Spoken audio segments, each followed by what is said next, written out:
حسن صاحب آپ کی جانب آؤں گی، فلسطین پر جس طرح سے ظلم ڈھایا جا رہا ہے، اسلامک ممالک جو ہیں وہ بیانات سے کب آگے بڑھیں گے؟ دیکھیں بنیادی طور پر اگر آپ دیکھیں تو جو شرق اوسط ہے اس کے سینے میں جو خنجر جو پوست تھا اس نے پورے خطے کا امن برباد کر کے رکھ دیا۔ اور اگر آپ صرف اس کی ماضی کی تھوڑی سی تاریخ پر نظر دورائیں تو یہ خنجر پوست کرنے والے وہی لوگ تھے جنہوں نے ماضی میں کشمیر کو بھارت کے حوالے کر کے پورے جو ہے اس خطے میں بھی ایک امن پر گرہن لگا دیا تھا، اور وہی لوگ ہیں جنہوں نے فلسطین کی سرزمین کو اسرائیل میں ان کا بیج بویا تھا، اور آج بھی وہی لوگ ان کو سپورٹ کر رہے ہیں۔ اس ٹائم وہ سپر پاور تھے، اب جو ہیں اب وہ مل کر ان کو سپورٹ کر رہے ہیں اسرائیل کو۔ اور دو چیزیں جس کی وہ باتیں کرتے ہیں عالمی سطح پر، اور خاص طور پہ وہ انٹرنیشنل میڈیا وہاں کا امریکن میڈیا، وہ کس چیز کی بات کرتے ہیں کہ جناب اسرائیل کے ساتھ زیادتی ہوئی ہے، کہ پہلے اٹیک حماس نے کیا،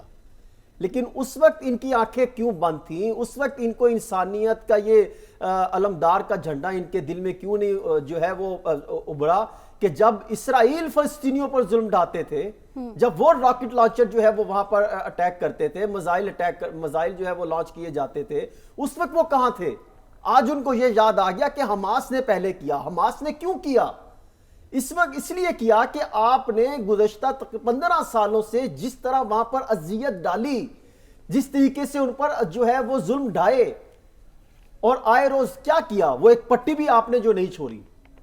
تو پھر حماس نے، اگر آپ اس کی تحقیقات کریں، جو چیزیں سامنے آ رہی ہے، میڈیا رپورٹ کر رہا ہے، تو حماس نے جو پٹی تھی وہاں پر ایک مختصر سی ایک جو ہے وہ اسرائیلی کیمپ بنایا، اور یہ ان کو بتایا گیا کہ یہ آپ ہی کے لوگ ہیں، اور وہاں پر تربیت ہوئی۔ اور یہ وہ لوگ تھے جو واقعی تنگ آ چکے تھے ان کے ظلم و ستم سے، اور پھر ایک نہ ایک دن انہوں نے تو نکلنا تھا آزادی کے لیے، اور انہوں نے اٹیک کیا۔ اور جو آپ بات کر رہی ہیں کہ یہ اسلامی ممالک 57 اسلامی ممالک ہیں، اور اگر یہ اسلامی ممالک اکٹھے ہو جائیں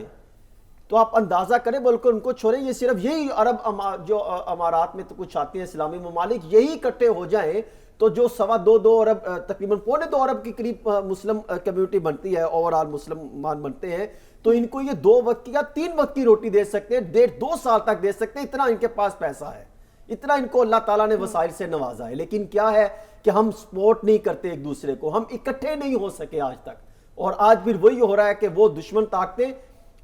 اسرائیل اور ان کے سپورٹر کیا کر رہے ہیں کہ ان کو بھی اپنے ساتھ اٹیچ کر کے فلسطین پر ظلم ڈھائے جا رہے ہیں۔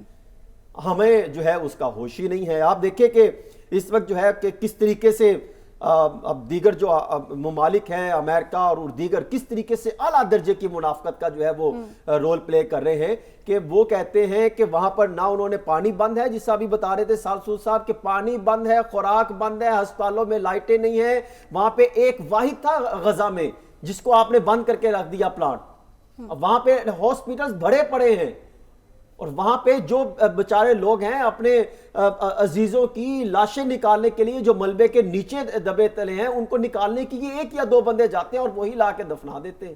اتنے برے حالات ہیں۔ تو وہاں پر عالمی جو سازشیں جو بنانے والے ہیں ان کو نظر نہیں آ رہا کہ یہاں پر یہ کیا ہو رہا ہے۔ انہوں نے کمال کے قسم کے جو بنائے گئے تھے محلات، ان کو کھنڈرات میں تبدیل کر کے رکھ دیا۔ تو اسلامی ممالک کو اکٹھے ہو کر ایک جو ہے یکجا ہونا پڑے گا، اور پھر جو ہے یہی تو ہم سوال ہے، کب یکجا ہوں گے، یہ کب یہ یک آواز بنیں گے؟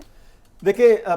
کوشش تو کئی جگہوں پر کی گئی، کئی تقاریریں بھی کی گئی، یو این او بھی جا کے باتیں کرتے ہیں، لیکن باتیں پھر یہی ہیں کہ مفادات اپنے اپنے ملک کے اپنے ہیں، کوئی جو ہے اس سے معاملات پر فوکس کرنے کو تیار نہیں ہے، ترجیحات میں ان کی شاید لگتا ہے یہ شامل نہیں ہے۔ تو اس پر ہمیں جو ہے ہر صورت جو ہے ایک نہ ایک دن مسلم ممالک کو ایک پلیٹ فارم پر اکٹھا ہو کر، یہ نہیں ہے کہ OIC کہتا رہے اس کی بات ماننے کو تیار نہیں ہے، اقوام متحدہ کہتے رہے ان کی بات ماننے کو تیار نہیں ہے، وہ تو کہہ رہے ہیں کہ فلسطین میں کس طرح آپ ظلم ڈھا رہے ہیں، اس پر جو ہے ان کو آپ نے جو الٹیمیٹم دیا ہے جو اسرائیل نے، اس پر بھی وہ باتیں کرتے ہیں کہ آپ جو ہے اس پہ نظر ثانی کریں۔ کس طرح 24-48 گھنٹوں میں 1.5-2 لاکھ کی آبادی کو ختم کیا جا سکتا ہے، 12 لاکھ کی آبادی وہاں سے جو ہے وہ موو کر سکتی ہے، اس پر وہ نظر ثانی کی بات کر رہے ہیں۔ آخر میں کیا ہوگا اگر خدا نہ خواستہ یہ معاملہ یہاں نہیں رکا تو یہ جو حالات بتا رہے ہیں کہ یہ آگ پھیلے گی ان کے ہمسایہ ممالک میں، جس طرح لبنان اور شام کی طرف موو کرتی چلی جا رہی ہے، پھر آہستہ آہستہ پورے خطے کو لپیٹ میں لے گی، اور پھر یہ صرف یہ اس خطے تک نہیں رہے گا، پھر یہ پوری دنیا میں موو اب کر وہ وقت آ چکا ہے جو دنیا کی آنکھوں پہ جو پٹی بندھی ہے اب اس کو اتارنے کا وقت آ چکا ہے. خاص طور پر تمام اسلامک ممالک کو